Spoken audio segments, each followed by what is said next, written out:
नमस्कार, आप देख रहे हैं फैक्ट न्यूज लाइव। मैं हूं आपके साथ घनश्याम कौशिक। सबसे पहले बात करते हैं मोदी सरकार के बड़े घोटाले की।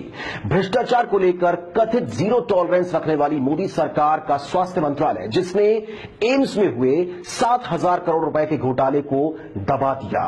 हैरानी की बात यह है कि खुद प्रधानमंत्री कार्यालय ने ऐसा करने में अपने मंत्रालय की मदद की। एम्स में हुए इस 7,000 करोड़ रुपए के घोटाले को सिलसिलेवार तरीके से समझने के लिए ये रिपोर्ट देखिए। एम्स में 7,000 करोड़ के घोटाले को अंजाम दिया जाता है और इसके आरोप लगते हैं एम्स के डिप्टी डायरेक्टर विनीत चौधरी पर। एम्स के chief vigilance officer Sanjeev Chaturvedi ने इस घोटाले का पर्दाफाश किया और जांच शुरू कर दी। इस घोटाले की कहानी शुरू होती है एम्स के इस परिसर से, जहां एम्स के इंफ्रास्ट्रक्चर और डेवलपमेंट के नाम पर 7,000 करोड़ रुपए का घोटाला अंजाम दिया जाता है। एम्स के प्रशासनिक विभाग में डिप्टी डायरेक्टर के पद पर बैठे विनीत चौधरी पर इस घोटाले के सीधे आरोप लगते हैं। हरियाणा के झज्जर जिले में बने एम्स के नजदीक ही कैंसर अस्पताल के लिए जमीन की खरीद में भारी गड़बड़ियां पाई जाती हैं। जांच में इसके सीधे आरोप डिप्टी डायरेक्टर विनीत चौधरी और पीएस आनंद पर लगते हैं। और फिर यहीं से इस कहानी में एक नए किरदार की एंट्री होती है, और वो किरदार है देश की मोदी सरकार की कैबिनेट में बैठे वर्तमान केंद्रीय स्वास्थ्य मंत्री जेपी नड्डा। विनीत चौधरी को बचाने और इस घोटाले को दबाने के लिए बीजेपी सांसद जेपी नड्डा जी जान से जुट जाते हैं।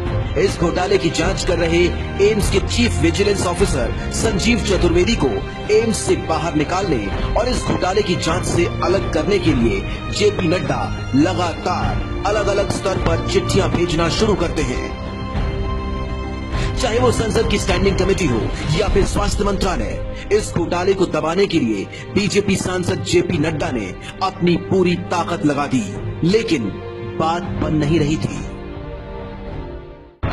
एम्स घोटाले की इस पूरी कहानी का अगला पड़ाव था स्वास्थ्य मंत्रालय।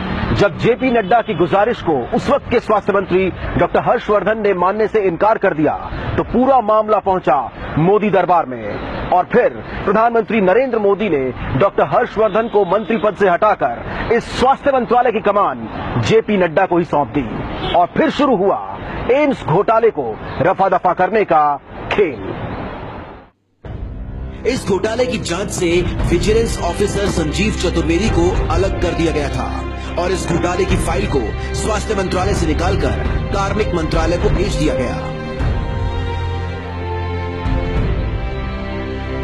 अब सवाल ये था कि कार्मिक मंत्रालय इस मामले को लेकर करेगा क्या। आपकी जानकारी के लिए बता दें कि कार्मिक मंत्रालय यहां पीछे मौजूद प्राइम मिनिस्टर्स ऑफिस के अंडर आता है और प्रधानमंत्री कार्यालय ने 7,000 करोड़ रुपए के इस एम्स घोटाले में विनीत चौधरी को क्लीन चिट दे दी। इस मामले की जांच सरकार के तोते यानी सीबीआई के पास भी पहुंच चुकी थी, लेकिन जब कोर्ट ने सीबीआई से इसकी जांच के बारे में पूछा तो सीबीआई का जवाब हैरान करने वाला था।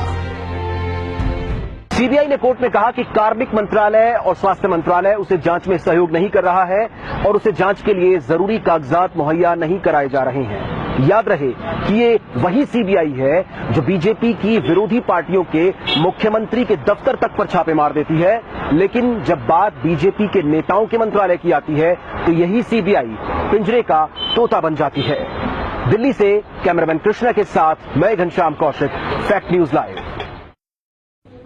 तो देखा आपने किस तरह से मोदी सरकार के मंत्री और खुद प्रधानमंत्री नरेंद्र मोदी ने एम्स में हुए 7,000 करोड़ रुपए के घोटाले को दबा दिया और इस घोटाले के आरोपी विनीत चौधरी को बेदाग बाहर निकाल लिया।